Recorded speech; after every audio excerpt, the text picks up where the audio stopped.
Welcome to the Unstoppable Profit Podcast. This podcast will give independent insurance agents all of the tools to grow your business and live life on your terms. Wherever you are today, if you're starting with nothing or well on your way to the success you desire, with the right people, processes, and promotions in place, you will be unstoppable. And now I'd like to introduce your host, Mike Stromsoe. Greetings, everybody. Welcome to the next episode of the Unstoppable Profit Podcast. This podcast is long overdue because not only do I have Mr. Mike Fusco of Fusco and Orsini, right? Right on, brother. Fantastic on the podcast. Hey, Mike, welcome. Mike, thanks for having me, man. No, I'm super grateful that we were finally able to track each other down because it was, 3-4 months ago, we were standing in line, get ready to head to an industry event, and all right, we'll name the airline. We're in line to Southwest, and you were on one side, and I was on the other, and I looked to my right, and there you were. Hey, man, that was a fun trip, man. We got to catch up and talk on the flight, and then kind of ride our little Uber over to Lodi. Yeah, exactly. Lodi, is that the name of the area we're in? Yeah. Yeah. Levi, I don't know, Lodi? but I can't remember. The gal in the Uber, she had just been in the country for 2 years, and we had some cool stories with her as well and learned a ton. But not only what I remember, also the guy sitting in front of you, based on our conversation, towards the end of the flight, turned around and said, "Wow, that was a great conversation. What do you guys do?" So I love that. That is awesome. Yeah, he was a software guy too, so it was funny. Yeah, exactly. Speaking of technology, let's dive into it. And then before we get started, if there's somebody out there who has not heard of Mr. Mike Fusco, who are you? Just share a little bit about yourself, personally, professionally, whatever you want. And I also have the copy of the Rough Notes magazine that features you on the cover. So a lot of people may know, may not. Mike, who are you? Yeah, man, I'm just an agency owner here in the little Southern California, San Diego, in the same geographic area as Mr. Stromsoe, which is, we love living here, but, you know, we have our challenges. But yeah, man, this is what I do every day. I sit here at my desk and I work on my agency. Great philosophy. So you started on the East Coast in life, right? Yeah, I grew up in Jersey. Okay. Went to college at the University of Maryland, and then came out here in 2001, June 19th of 2001. I arrived in San Diego with a suitcase and no job and no car, and a little house on the beach with a bunch of buddies from school. And what else can you ask for, right? Life was good, and life is even better now. So you have done phenomenal stuff in your entrepreneurial growth, and I want to dig into that and help some agents with that story.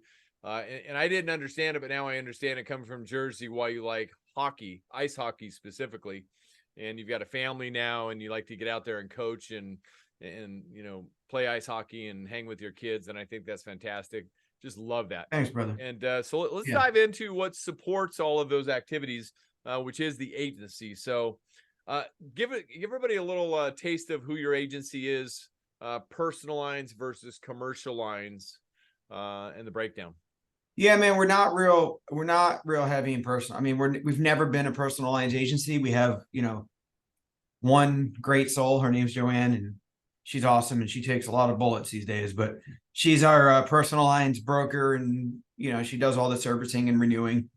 Not a big personal lines book. We're a commercial lines agency. It's what we do.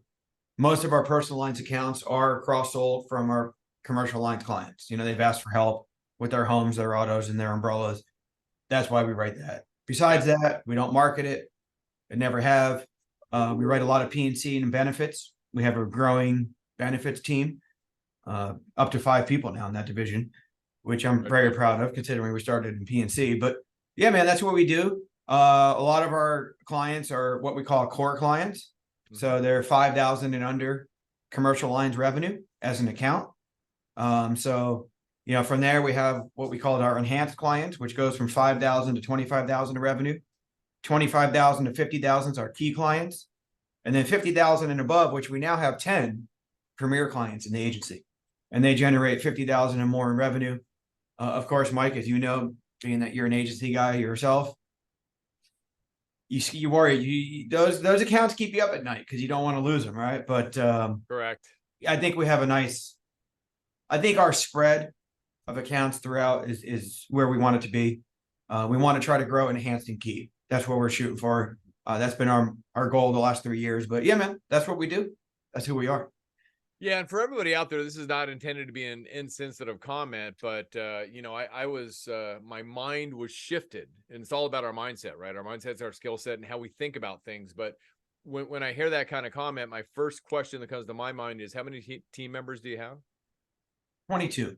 Yeah, so if you have 22 team members, I mean, God forbid one or multiples of those accounts leave. Unfortunately, we got two options. We're going to make it up, or we're not. And if we can't and don't, then unfortunately, maybe our weakest link might be at risk, right? Yeah, and that's something I've always worried about. I really like to have our 2,200 core accounts. That's what I love. Yeah, and you can do it. I know you can, Mike. Yeah. And by the way, so just to let everybody know why you might be thinking like that, and I have a feeling I know why, but I'll try to pull it out of here. You operate within a platform, EOS, right? EOS. Yeah. So did that help your thinking as far as identifying what you call those account segments? Oh, 100%. Yeah. Yeah, 100%. I think when we started with EOS, I can't remember exactly when it was. I think it was at the end of 2019. That's what I think I told you and Chris that recently, but right. It was because I wanted to get a better grasp on what's inside the agency. What is our book of business doing? We have all these macro level type reports that we can look at. Right. But really, what are we? What are we made up of? And that was the whole reason that we went on this EOS journey, which is 4 years in now. Yeah. And just to get a better understanding, what are we? And sometimes I think you get to that point without much intention. You just kind of one day arrive at, this agency of how the heck did we get here and what are we now? Right. And EOS has really helped us uncover a lot of that. And what I just talked about with those client tiers, which we call FO 360, really gives our team a good insight of what we're dealing with on a day-to-day basis. And that's why we did it. That's fantastic. And you have a blueprint, you have a game plan, you know where you're going. You have a probably leadership team that is involved in that keeps, everybody rowing in the same direction, I like to say, and everything else. So congratulations on that. That's fantastic. I want to keep moving. By the way, I was doing some preparation work on you this morning, and I noticed you have a pop-up on your website, and I'm bringing this up solely. I know you're not a personal lines agency, but I bring this up solely to help people think outside the box and maybe think differently, to see the forest through the trees, if you will. You have a pop-up on your website that says, we're no longer writing new business for personal insurance in California because of the marketplace, and it invites people to input their email address if they want to continue to learn more. I think that was a very smart move based on my observation. What led you to do that? Man, we have a very strong reputation online. So organically, we were getting people reaching out, when they're getting the non-renewals from farmers and Allstate, whatever. There's, people, they panic, right? So they go and they do a search and they see that we have 500 reviews on Google and they say, hey, can you help with our auto and home? Well, we can't. And we were spending a lot of time telling people that. And really what I need our team to do at this point is focus on our clients that we do have, that we're responsible for, to make sure they're covered. And we couldn't spend our time chasing our tails, trying to cover people that aren't our clients, when really our options are so limited. It's insane. Yeah. I mean, we just don't have any options. Right. And that's really the truth. So that's why we did that, man. And we're getting less people reaching out now because of that, and I love that you said that, because really what I first thought about was your ideal client avatar, and I'm sure you guys are super clear on that, who it is from a personal lines perspective, if you decide to write it at all, but definitely from a commercial lines perspective as well. And you've got the various tiers and everything else. And at the core, you're a risk management guy. And I think that your website warrants a visit by anybody in the industry. You guys have done a fantastic job. Congratulations on that. You have your very own podcast where you're bringing in clients into the mix and you're spreading your knowledge and wealth of risk management. By the way, you formed that other little company. Tell us 30 seconds what that is. Yeah. So 4C, that's our, I like to call it consulting. It's our advising brand, where we bring risk management, compliance, HR, and employee care solutions to the table outside of the agency. So the agency, we really want people thinking of us as just insurance services. We Right. sell insurance products, we service insurance products. That's it. Anything else, we decided to rebrand just to, we didn't want to confuse people about what we're trying to be. And that's why we started 4C. Yeah. If you will, separate the credibility and authority of what you do. Absolutely. Is that a separate revenue stream? It is. Good job, man. Fantastic. Thanks. So, Man. yeah. And I'm looking at the article from Rough Notes and I saw something, you've got the podcast, you've got the team meetings. How often do you have your team meetings, by the way? So we have a lot of L10s now. Yeah, I get it. Yeah, we have a leadership weekly. We have so we break down into small teams within the agency. Yeah. So each team runs their own L10. We have department L10s. We have, Yeah. You know how it goes. You're an EOS guy. L10 and L5 is what we do. Yeah. And then the huddles, obviously. What's working, what's not working. Let's get back to it. So you've got very strong play on workflows led by Valerie, which is fantastic. But one of the things that I wanted to ask you about very quickly, and I'm looking at the Rough Notes magazine that you were in, Dan said at the time, our communication system lets us know how busy each producer is. Do you have something that monitors activity? We do. Okay. We have a few different systems that monitor. Okay, fair. And you're a tech guy, so that's fantastic. Yeah. So let me jump into an area which I think might be working for you there. Sound good? Yeah, for sure. So one of the things I definitely wanted to take a dive on today was bots. And in that plane ride that we were on, I think that's what started the conversation. And I love your first sentence. I'm looking at an email communication after that session. And you said, I want to share with you how it came about because it may prompt your thinking. And that's the key, guys and gals. Your thinking. Please think differently than you've ever thought before. Because that's where the good things are, the new opportunities for you, the way to grow your business and tweak your business and really advance it into the future. You said, because it may prompt your thinking about how to use RPA in your agency. Just for anybody out there who may not be aware, what is RPA? So it stands for robotic process automation. I call it repetitive process automation because what I've done with it is simply take the low-hanging fruit off of the plates of our team and allow a robot to do it. Simplest form, that's what it is. And by the way, those robots, do they show up every day? They do. Do they call in sick? Never. Do they have an emotional outburst? Never, ever. Do they have emergencies in their life that pulls them out of the office? Nope. They do go rogue sometimes, but we can fix them. I mean, you have control over them if that happens. Immediate. And it's never pretty, is it? No. So they go sideways, but hey, man, they get us it is what it is. But yeah, it is what it is. It is what it is. But ultimately, at the end of the day, I mean, this is part of our future. I mean, we're not saying that people aren't important, but really, we talked about a few minutes ago about your weakest link, right? If the weakest link doesn't survive and is maybe replaced partly by an RPA, so be it. The highest performing and your absolute best players will always be there, if you will, talking to people about their insurance program. Because I learned a lot of years ago, Mike, insurance is a mystery and people don't want to deal with it. They don't want to talk about it. They're confused by it. They need us. 100%. Before we jump more into the bot conversation, I want to stick with the power of three. I want to focus on three bots very quickly. The fact of the matter is they need us and they will always need us. And by the way, part of your sweet spot as an organization, you help with sometimes more difficult commercial lines, right? Don't you have a pretty heavy play in E&S? We do. We have a heavy play in E&S, especially high risk industry. Yeah. So it has to be being said, causes the need to be even more efficient. 100%. And is that part of the reason you started thinking about RPAs and the such? Yeah, I've always tried to find ways to be more efficient, especially because of the E&S play. I've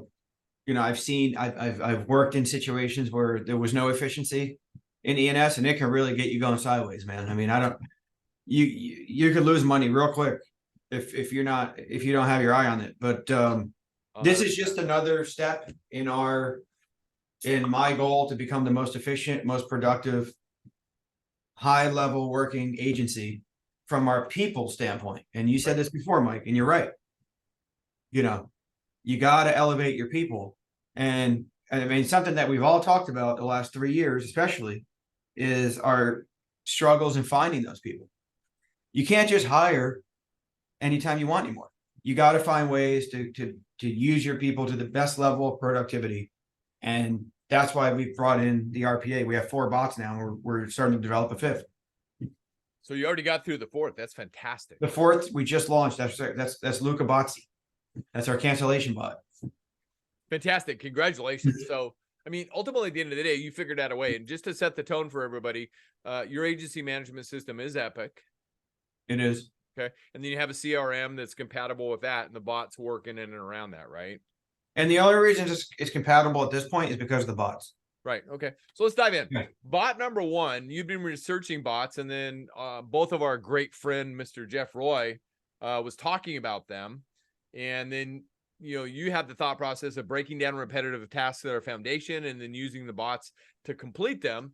You did research on bots and found that one of your already industry partners gave you a quote and was like north of 70K. And you said, wait a minute, I'm going to find a better way, right?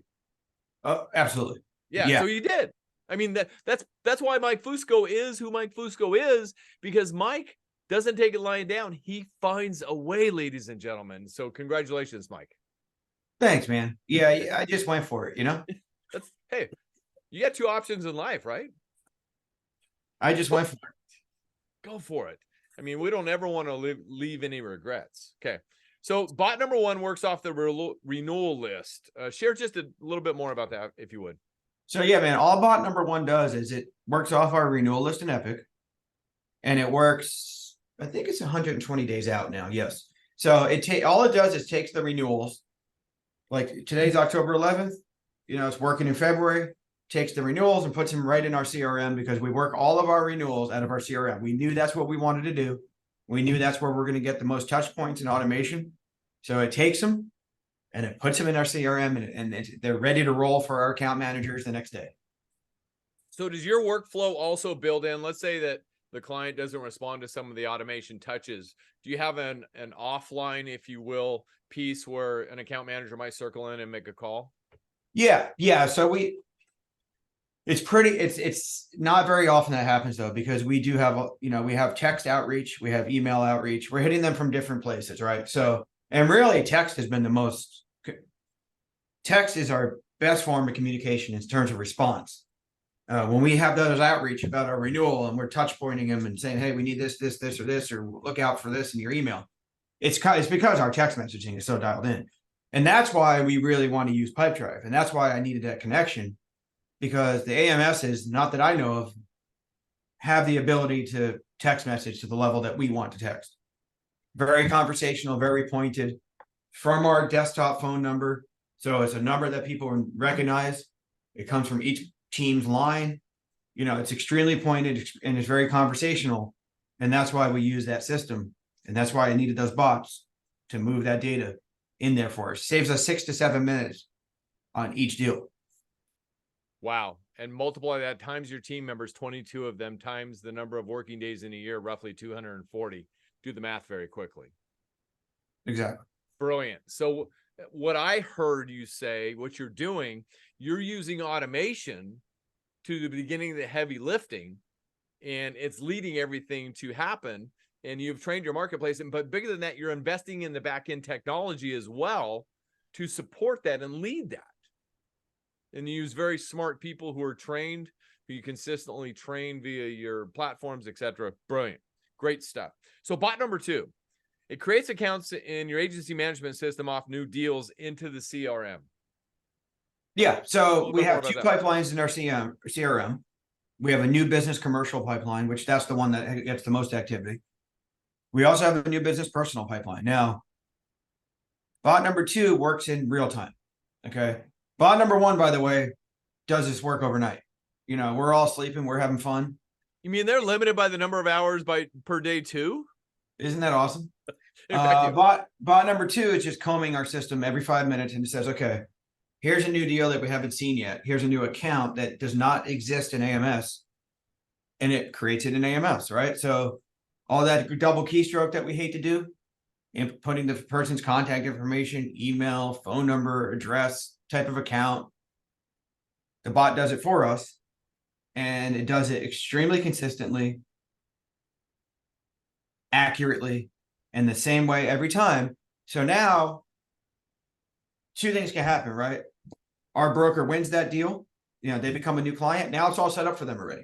All they have to do is put that activity in, task it to their CSR, and move on. If they don't win the deal, which is also very important, and our good friend Chris Paradiso talked about this, and it made me implement the fact that I want to send a closeout letter to those clients. Hey, our agency has not placed a piece of business for you. You know, we did not write your auto. We did not write your work comp. We did not write your GL.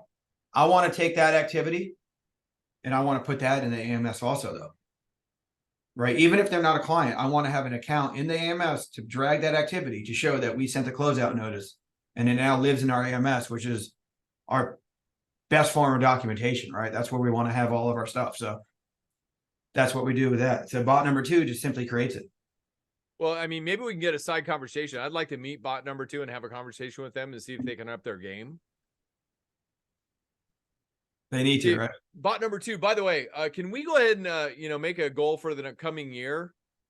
And can you actually get people to sign off on the fact that they don't want this, they don't want EPLI, they don't want cyber? Can you get them to sign off on that, bot number 2? Make that part of your game? Dude, I like that, Mike. So that's maybe a little bit stronger for them, but that is one of the greatest selling opportunities there is out there, is those sign-off forms. Yep. When Mike or Mike have to sign something acknowledging the fact that I'm declining coverage, it makes me think twice. It's like, what? Wait a minute. What am I signing here, right? Yeah. The problem is, I think for an existing client, I love that. Yeah. For a new client, you might have a hard time getting them to sign something, but well, then you do part of how we operate here at Fusco and Orsine is we do this. So we're going to be in constant communication. I agree with you. I would circle back around, first quarter, second quarter type stuff. See, man, this is why I love talking to Mike Stromsoe, because now he gets me, see? And this is the great thing about RPA technology, Mike. And this is what I think your listeners need to understand is there's always an opportunity to further develop. Hey, the day we stop learning is the day we stop growing, right? And you could say, hey, bot number 2, and I've done it with bots. I've done bot number 3, which we're going to talk about next. I have brought that bot from what I thought it was going to be to what it is now, and it's 10x what it was initially. Fantastic.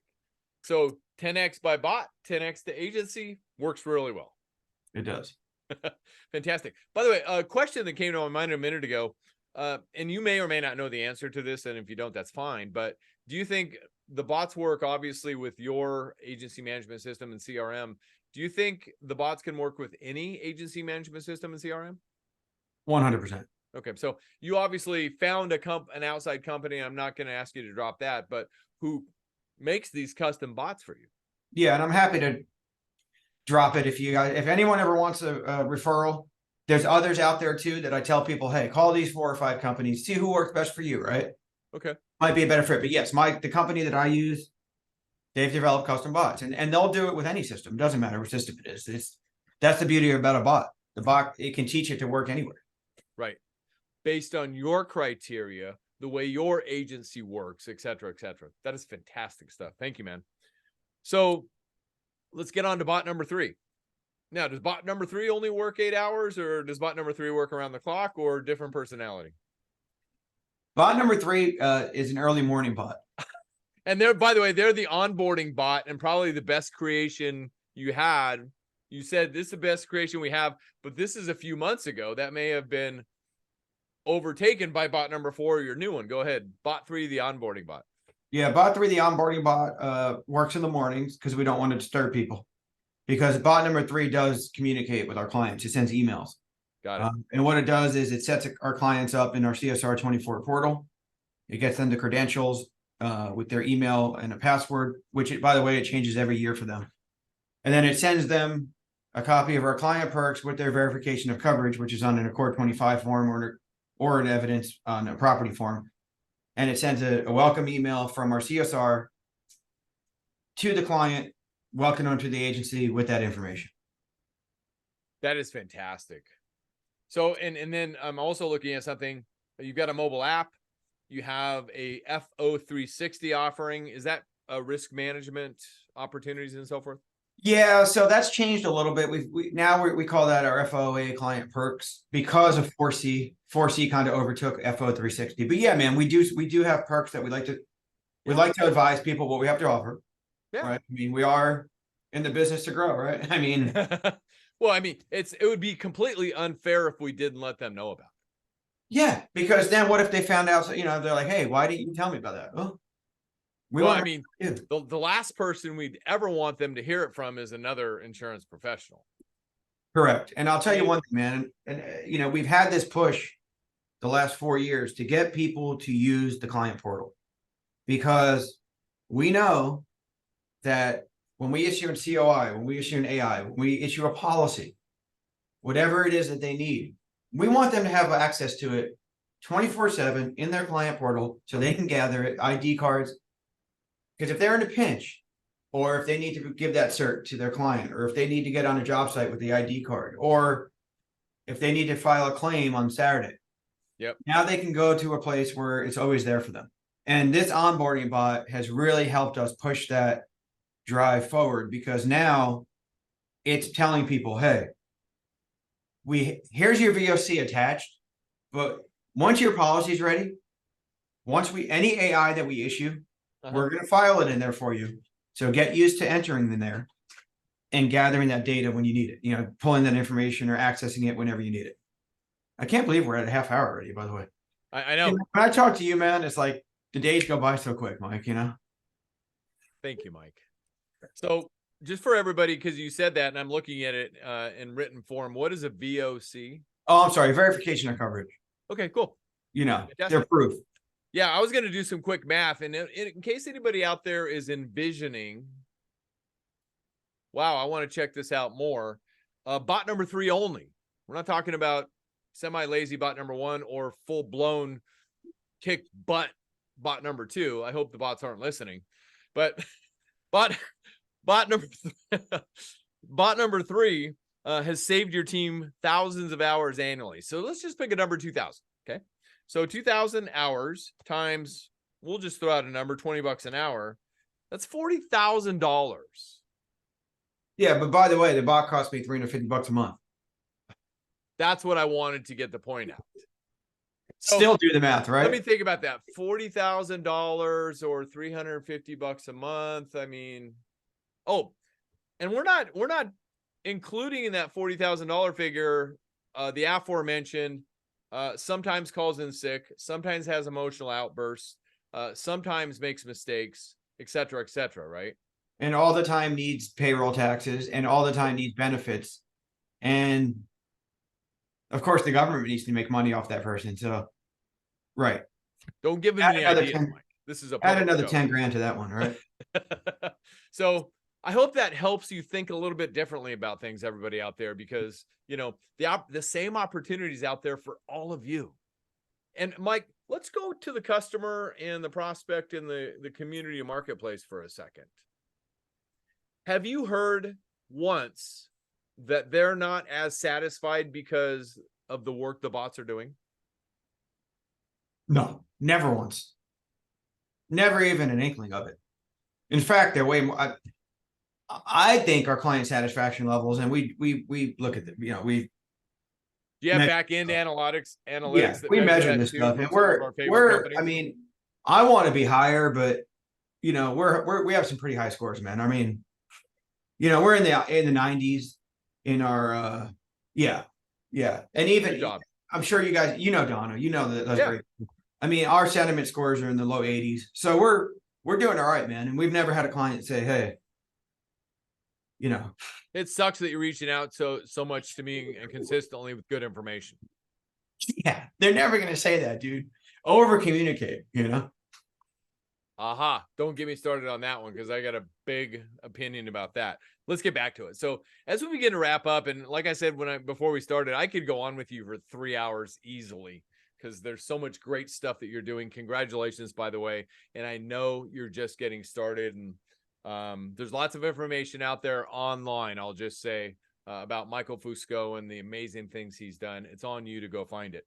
You have a fourth bot, which has been developed completely now, which is your non-pay. And just because of time, we're not going to go into that one. And you've got a fifth that's in motion, right? Yep. The fifth is our inspection bot. Inspection bot. Give us 30 seconds on what's an inspection bot. So one of the time wasters in our agency, things that people hate to do, and ask your people what they hate. They'll tell you. Try to get that let's pause on that for just a minute. Make sure we reinforce that. What people are you asking? Our account managers, our CSRs, Team members.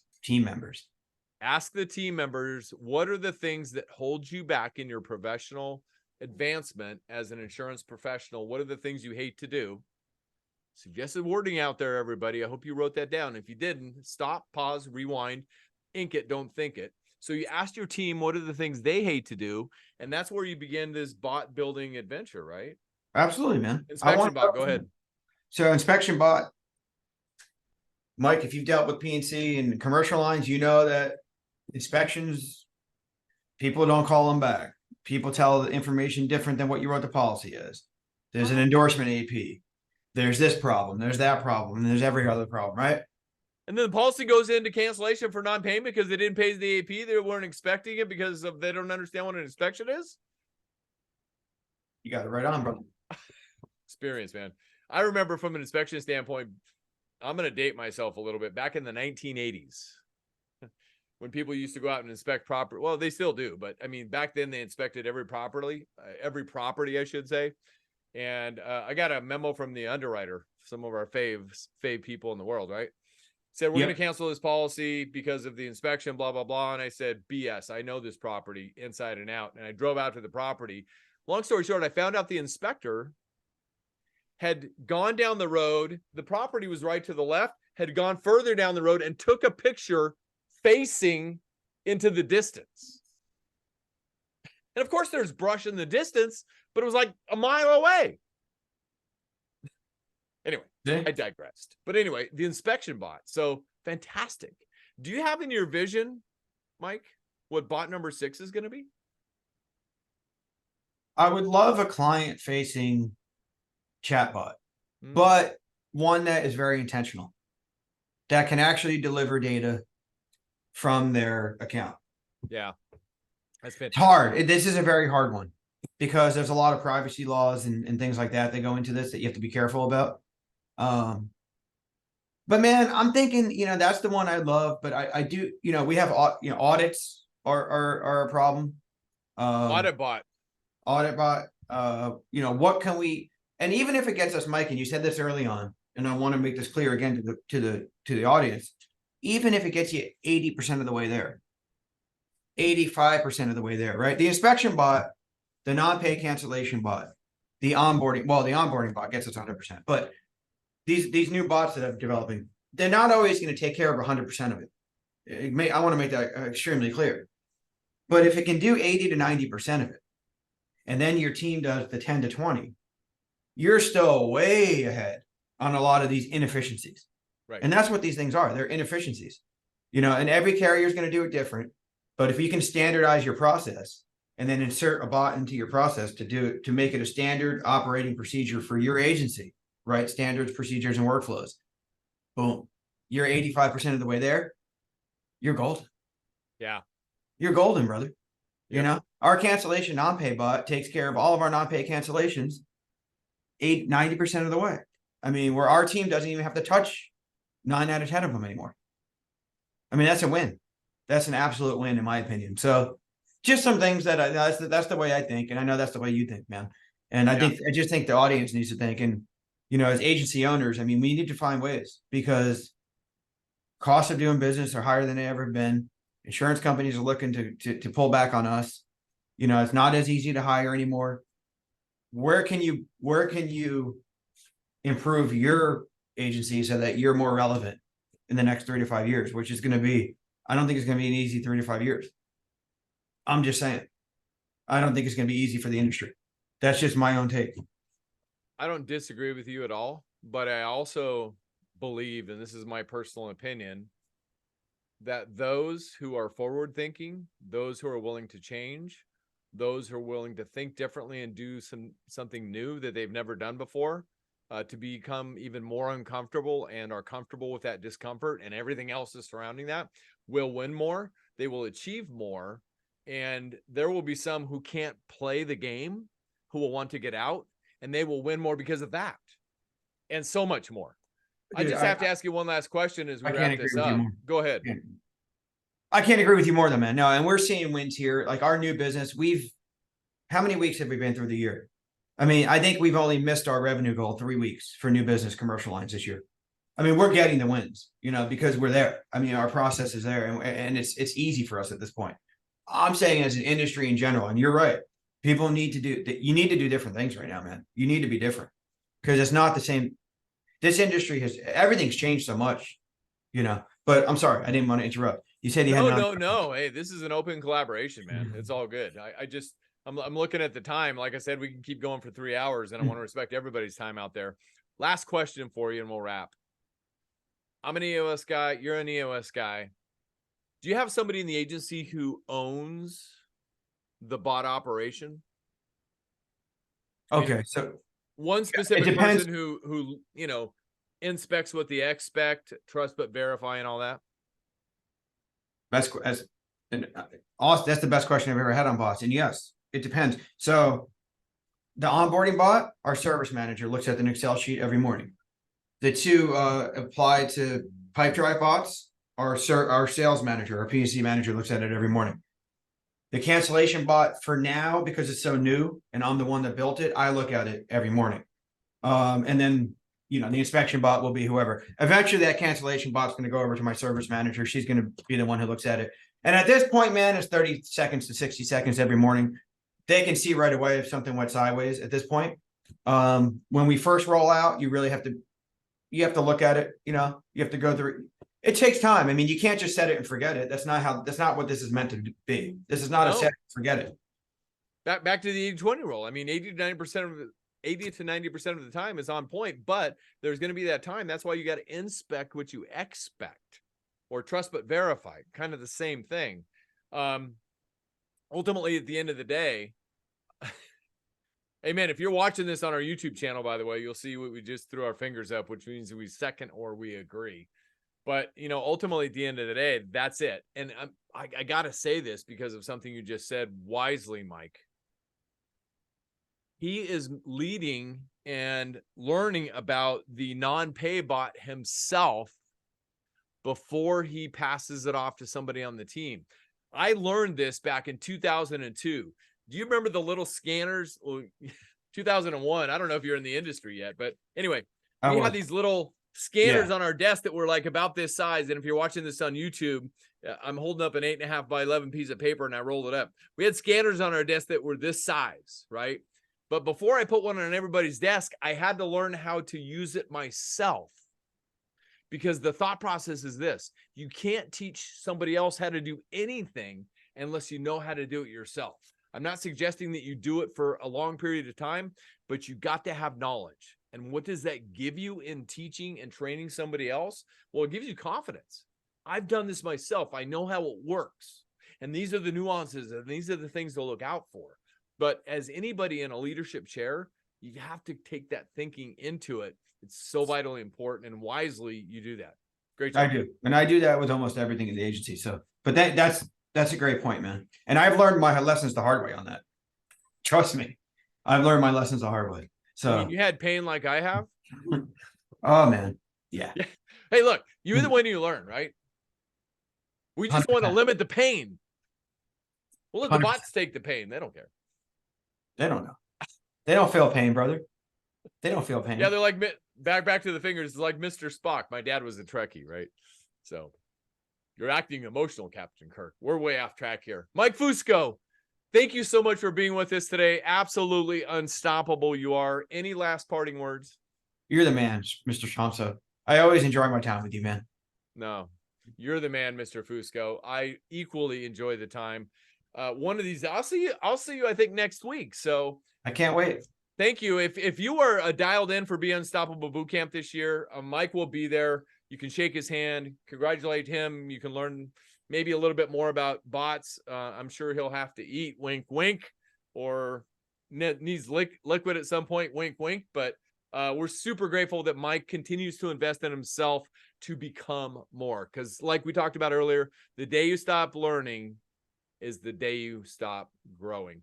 Thank you, everybody, for being here. If this is your first time on the podcast, my name is Mike Stromsoe, widely recognized as a leading author, speaker, and coach for the independent insurance agency industry. You can learn more about everything that we do at unstoppableprofitproducer.com. And our live event portal, I'm just going to cut this short, beunstoppablebootcamp.com. That's next week.